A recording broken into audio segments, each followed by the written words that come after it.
I used to believe that if I put in enough effort, they'd finally see me, not just as the youngest person in the room or the only daughter, but as someone truly deserving of carrying on the Lancaster legacy. My name's Eva Lancaster. If you've ever heard of Lancaster and Sons, the luxury home design firm that once ruled the East Coast, then my last name probably rings a bell. But what you might not realize is that the Sons in that name wasn't just marketing flair. It was a silent rule.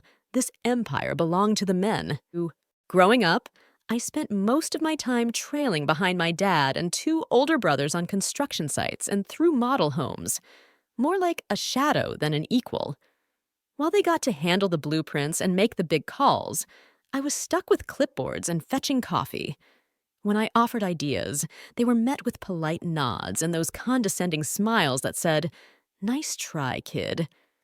They called me ambitious, the same way you'd call a puppy trying to climb stairs ambitious, but it never felt like a compliment. Still, I never said a word against it. I grabbed every internship, took on every grunt task, and worked late nights without complaint. I read every contract, memorized market data, and understood the company's finances better than the CFO himself. By the time I was 23, I was the only one in the family with an MBA. At 24, I was overseeing entire regional projects. But none of that mattered if no one believed I earned it. The first time I dared bring up succession planning during a board meeting, a simple proposal to start grooming the next generation, the reaction was brutal. My dad cut me off before I could finish. "You're not one of us, Eva," he declared, loud enough to silence the whole room. The air went thick with tension. I blinked, stunned. "Excuse me?" I asked. He didn't even meet my eyes, just kept flipping through his notes. This business was built by men, run by men. You're talented, sure, but this isn't your lane. You don't have the instincts. My oldest brother snickered from across the table. My mom looked down at her hands. Nobody stood up for me. Not even my uncle, who, behind closed doors, had told me more than once the company would be lucky to have me at the helm someday. "You're too emotional," my dad added, as if explaining a kindness. "You care too much about feelings and not enough about closing deals. That's not leadership, Eva. That's sentimentality." I swallowed hard. That meeting was meant to be a step forward. I'd spent weeks preparing, putting together 5-year growth forecasts, marketing analyses, and a detailed plan to expand into 3 new markets. But all they saw was a little girl playing dress-up at the grown-up table. Later that night, sitting in the office I technically managed but wasn't officially recognized for, my father walked in without knocking. "You know," he said casually, like we were chatting about the weather, "your brothers aren't perfect, but they know how to carry the Lancaster name. You? You've always been more of a dreamer." I laughed, unable to hold it back. "You mean someone with vision?" He narrowed his eyes. "No, I mean someone who confuses having ideas with having power. Pathetic girl. You were never the smart one. You just worked harder to cover for it." Those words have stayed with me ever since. Pathetic girl. Never the smart one. Without another word, he left, and I sat there staring at my reflection in the black screen of my laptop. The office was dim and cold, but for the first time, I didn't want to cry. I felt alive. If they wouldn't give me a seat at their table, then fine. I'd build a better one. I wasn't going to argue or fight for crumbs. I would walk away and create something so undeniable, so powerful, that one day they'd choke on their own words. They didn't know it then, but that was the last time they ever talked down to me like I was beneath them. They had dismissed me. What they didn't realize was I'd already started writing my own story. You'd think after everything my father said, I'd just leave quietly. Maybe I should have. But I still clung to the hope that if I proved myself one more time with something undeniable, they'd finally listen. So I did what any so-called pathetic girl who wasn't the smart one would do. I doubled down and worked even harder. I spent weeks perfecting a business proposal that could push Lancaster and Sons into a new era. I studied market trends, identified emerging customer segments, and tracked shifts in digital behavior. I found a gap no one on the East Coast was properly filling: eco-friendly luxury homes with smart technology integration. It was the future, and I had a clear vision of how we could own it. I crafted a full campaign: logo mock-ups, projections, brand story. I even tapped contacts from my MBA network to consult. I booked a small presentation room at headquarters and sent invitations to the executive team. I still remember how my hands trembled as I clicked through the slides. I remember no one meeting my eyes. And I especially remember my father's smile at the end. Not pride, not amusement, but that tight-lipped smirk reserved for those who don't know their place. When I finished, silence stretched. I glanced at my brothers, both leaning back like they were waiting for dessert. My uncle yawned, clearly checked out. Only my father spoke. "Are you done?" he asked. I nodded, uncertain. He sighed sharply and turned to my oldest brother, Clark. "You want to explain to your sister why this would bankrupt us in a year?" Clark chuckled. "Eva, no offense, but this isn't grad school. You can't just toss buzzwords into a slideshow and call it a plan. Smart homes, green building. Who do you think we're selling to? Elon Musk?" The room broke into quiet laughter. "But it's not a joke," I said, heart pounding. "The numbers don't lie." My father cut in. "Instinct does. And my instinct says this pitch is a vanity project. You want to be CEO? Fine, but not here. This is a real company, not your playground." "Dad, no. Listen." He stood.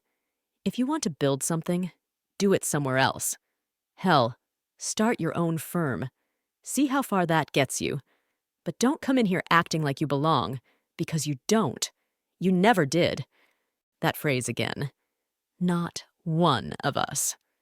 I scanned the room, hoping someone would speak up. Anyone. But all I saw were smirks, stifled chuckles, and a few awkward glances. My mother wasn't even there. She'd stopped attending meetings. I gathered my things in silence. As I reached the door, my younger brother Ryan leaned forward, a smug grin on his face. "Hey, if this doesn't work out, I hear there's an interior design company hiring. Maybe you can help them pick curtains." Another round of laughter. And just like that, I realized this wasn't my family anymore. Not in the ways that counted. I wasn't their daughter, their sister, or their coworker. I was an outsider stuck with their last name, like a label I hadn't earned. I didn't cry then. Not until I got home. Then all the humiliation, anger, and heartbreak poured out in waves. Years of being talked over, dismissed, and underestimated. Years of being told to be grateful for the leftovers they tossed my way. I wanted to scream, to set it all on fire. But I didn't. Instead, I packed a suitcase and left early the next morning without a word to anyone. I walked away from that legacy, the suffocating expectation of being just enough. But never enough. I stepped out of the boardroom I was never really invited into and into the unknown. I moved to a city where no one recognized my last name, where I wasn't Eva Lancaster, the family's black sheep, but simply Eva, a woman with a plan, a vision, and nothing left to lose. In that tiny apartment above a bakery that smelled like cinnamon and fresh bread every morning, I sat down with my laptop and faced a blank page. No logo, no boardroom, no sneers. Just me, at the start of something they'd never see coming. There's a strange freedom in being underestimated. It grants you invisibility. And when you're invisible, no one sees you coming. In that small space with chipped paint on the window frames and a water heater that wheezed every time I showered, I laid the foundation for something no one in my family thought I could pull off. I didn't have their money, But I had something better. Clarity. No more trying to prove myself to people who'd already made up their minds. No more waiting for permission. I named my company Aller Designs, a nod to a star so faint you can barely spot it with the naked eye, quietly orbiting in the background. Small, unnoticed, but powerful. The early days were brutal. I burned through my savings quickly. Instant noodles became my staple, and I worked until dawn more nights than I can count. I pitched my services to small contractors, boutique developers, even homeowners building custom spaces. Most said no, but a few said yes. And I treated those projects like they were million-dollar accounts. I started small, custom eco-smart renovations for high-end clients craving sustainable luxury. It was a niche, and I knew the demand was real. I handled everything myself: drafting, sourcing materials, managing subcontractors. I wore every hat because failure wasn't an option. I didn't just want to succeed, I wanted to outshine them on my own terms. Within a year, I had 5 full-time employees, a small studio, and a growing client list. The business flew under the radar, not headline news yet, but buzzing in the right circles. We kept things quiet on purpose. My family had no clue I was even still in the game. What they didn't know and couldn't know was that this wasn't just a new company. It was competition. I kept a close watch on Lancaster and Sons. It wasn't hard. They were still making headlines, still bragging about outdated models and ignoring shifts in what buyers wanted. They were coasting on their name like always, blind to how fast the world was changing around them. So I got strategic. I hired a marketing expert who'd worked for one of our biggest rivals. Together, we crafted a brand that spoke directly to the clients my father always dismissed: young professionals, women-led households, tech-savvy families wanting smart, personal design. Our style was clean, efficient, sustainable, everything Lancaster and Sons wasn't. But I didn't stop there. We quietly started bidding on mid-level commercial projects. Some were contracts my father's company used to win without even trying, except now they were losing to a no-name firm with fresh ideas and faster execution. They didn't know who we were, and I liked it that way. Behind the scenes, I began recruiting their best people, the overlooked ones, project managers, designers, assistants, with stories like mine. People tired of being invisible, wanting a seat at a table with actual room for them. One by one, they joined me. Our little star was growing brighter, and still they hadn't looked up. About 18 months in, I sat with a high-profile client deciding between Lancaster and Sons or us. I'd seen my father's bid: safe, traditional, complacent. Then they flipped to mine. "Who are you?" the client asked, scanning our proposal. "This is fresh, smart. It's what I didn't know I wanted until I saw it." I smiled. Just someone with a lot to prove. We won the deal. By the end of that quarter, we'd outbid Lancaster and Sons on 3 major contracts, each one pulling them further out of their comfort zone. Their name no longer carried the weight it once did. Their charm was fading, and I was only getting started. Still, I stayed quiet. Let them ignore me. Let them laugh in their boardrooms and mock the firm beating them, clueless about who was behind it. Let them think I was gone, irrelevant, forgettable. Because by the time they figured out who they were really up against, it would be too late. They say pride comes before the fall. But in my father's case, pride built the fall, brick by arrogant brick. From the outside, Lancaster and Sons still looked polished. Glass headquarters, shiny trucks with bold logos, glossy magazine ads. But inside, the foundation was rotting. And I could see it from a mile away. It started with a canceled contract, a resort development in Maine they'd counted on. The client pulled out last minute, citing creative differences, but I knew the truth. We'd offered a better vision, cleaner execution, and lower costs. Then came the layoffs. First, a few junior designers, then the longtime receptionist, and eventually a project lead I'd worked with years ago, a man so loyal he practically bled Lancaster blue. When he reached out for work, I didn't gloat. I just sent him a contract. Welcome to Aller. The real blow came 6 months later. Lancaster and Sons lost a huge government contract to retrofit eco-friendly buildings, a multi-year deal they'd assumed was theirs without even trying, trusting their name to carry them through. But times had changed.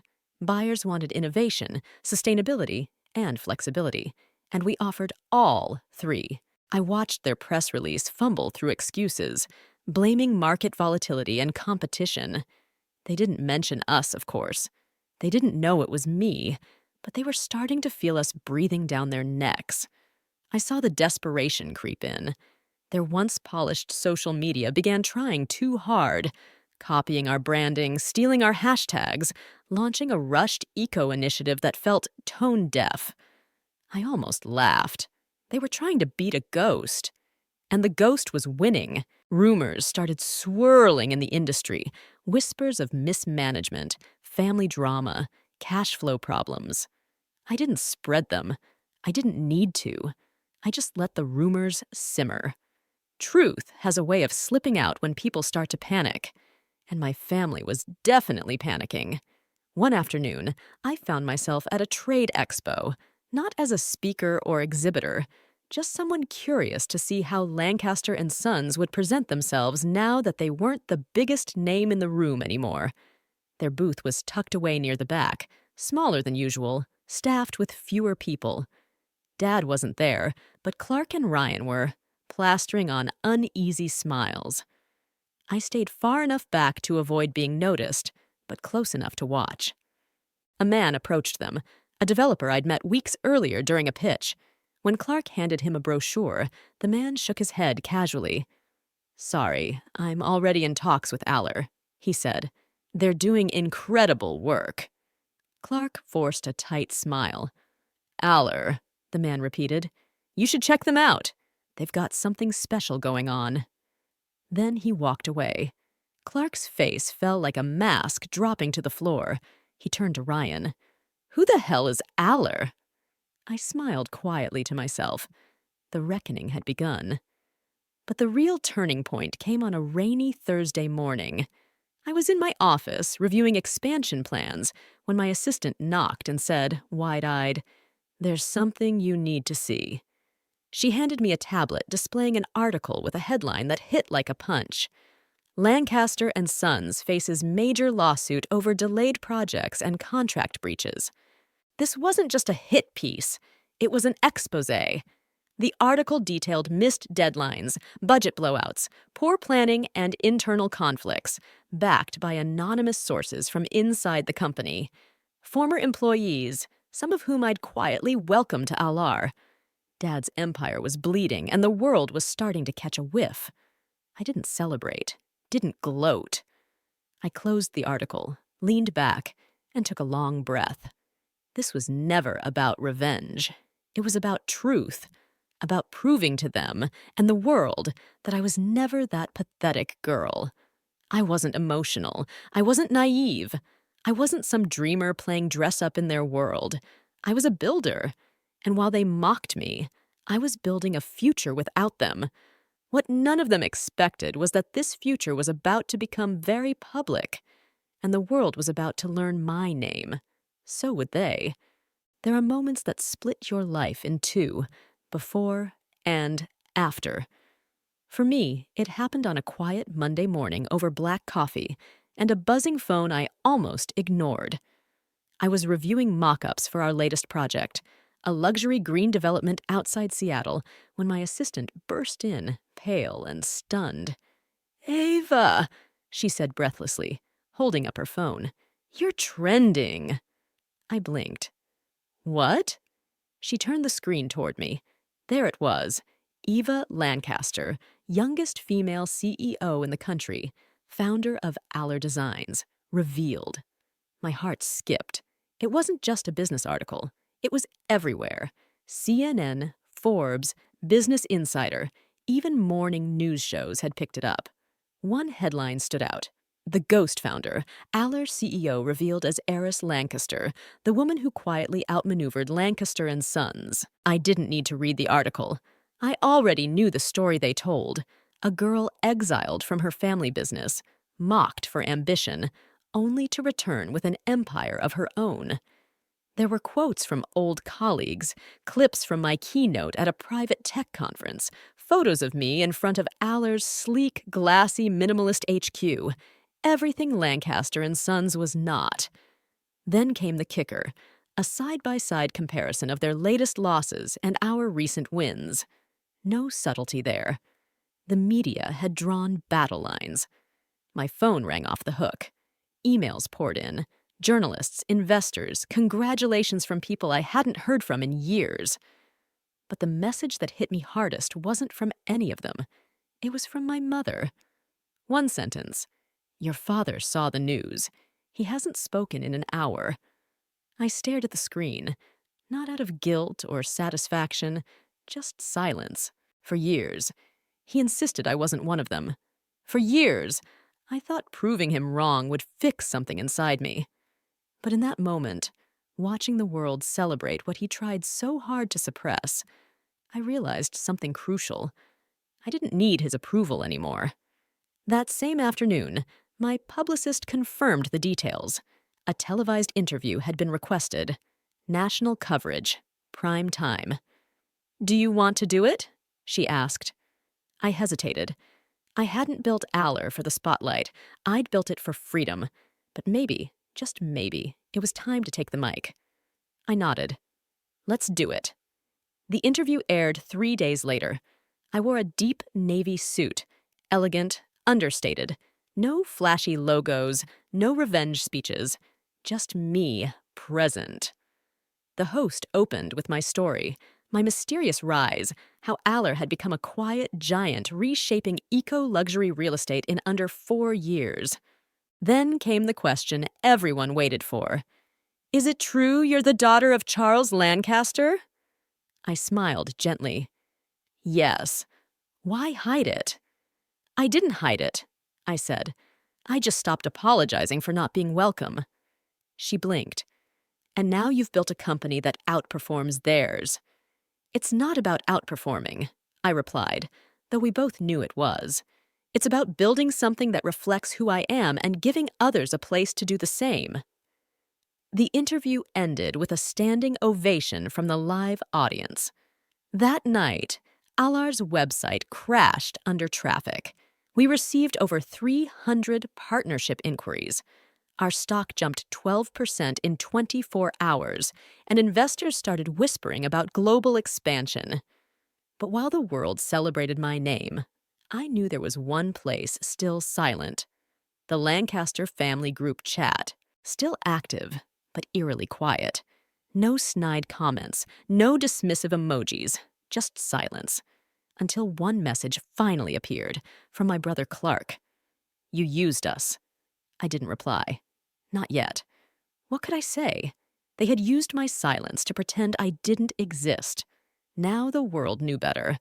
That announcement changed everything, not because it gave me power, but because it forced them to see what they spent a lifetime ignoring. Me. Eva Lancaster, the girl they said would never lead, never succeed, never be more than a dreamer. And now, I was the youngest female CEO in the country.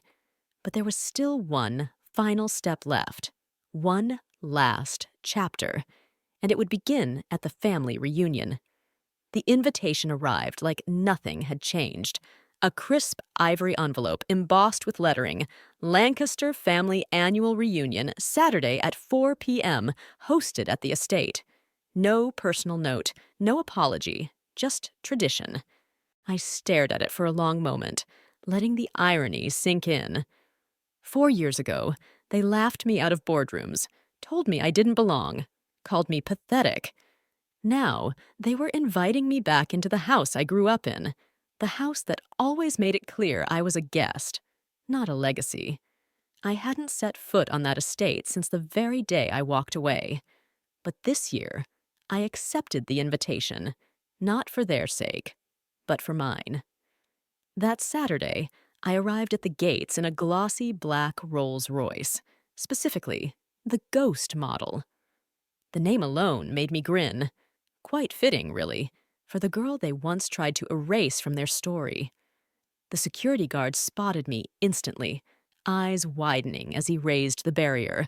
The driveway stretched ahead, flanked by a lineup of luxury vehicles, BMWs, Audis, a few classic Bentleys thrown in. Yet mine was the only Rolls. I stepped out deliberately, dressed in a tailored ivory suit. No flashy logos, no grand gestures, just subtle sophistication and a presence that commanded attention without a single word. As I approached the entrance, murmurs spread through the crowd like wildfire. Heads turned, voices quieted. They all saw me. Finally. But no one seemed quite sure how to react. I walked through the foyer with steady confidence, because I belonged there, whether they accepted it or not. My mother was the first to approach. Her eyes softened, and for a fleeting moment I thought I caught a glimpse of regret. "You look stunning," she murmured. "Thank you," I replied, leaning in slightly. "Let's not pretend anything." She returned a small, rueful smile. "Fair enough." The gathering buzzed on, cousins, uncles, and old family friends mingling. My brothers stood frozen near the fireplace, caught mid-conversation when they spotted me. Clark's jaw clenched tight. Ryan's gaze flicked to my wrist, then the car keys in my hand. I didn't pause to acknowledge them. Instead, I made a beeline for the back patio, where my father stood alone, staring out over the sprawling lawn like a ruler surveying a crumbling kingdom. When he heard my footsteps click on the stone, he turned. And for the first time ever, Charles Lancaster seemed small. We shared a silence before he finally spoke. "You came," he said, voice softer than I remembered. "I did." He regarded me carefully. "You've made quite the name for yourself." I stayed quiet. His gaze dropped, voice strained. "Ava, maybe I was wrong." That almost made me laugh. Maybe. But I wasn't there for apologies. I came for closure. He faced me again. "The company's in trouble. Your brothers." He stopped himself. "We could use your help." I met his eyes with calm clarity.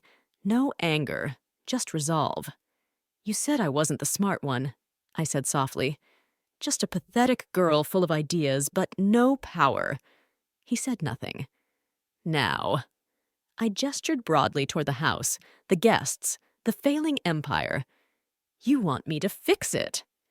His mouth opened, but I cut him off. "I'm not here to save you, Dad. I built something without you.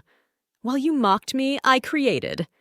While you dismissed me, I became everything you said I never could." He looked at me like a stranger. "Good." I turned away, but glanced back over my shoulder. "You were right about one thing," I said. "I'm nothing like you, and thank God for that." As I made my way through the house, the crowd parted before me like water.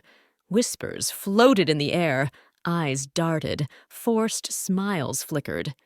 But I no longer needed their approval. I wasn't there to prove anything. I had already won. Outside, the Rolls gleamed beneath the late afternoon sun. I slid into the driver's seat, started the engine, and cast one last look behind me. Not at the mansion, at the little girl I used to be, the one who fought desperately to be noticed. And I smiled, because she no longer needed to try.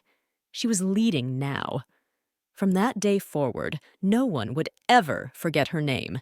Eva Lancaster, not the black sheep, not the afterthought, not the pathetic girl, but the woman who rewrote the rules and made sure no one like her was ever forgotten again.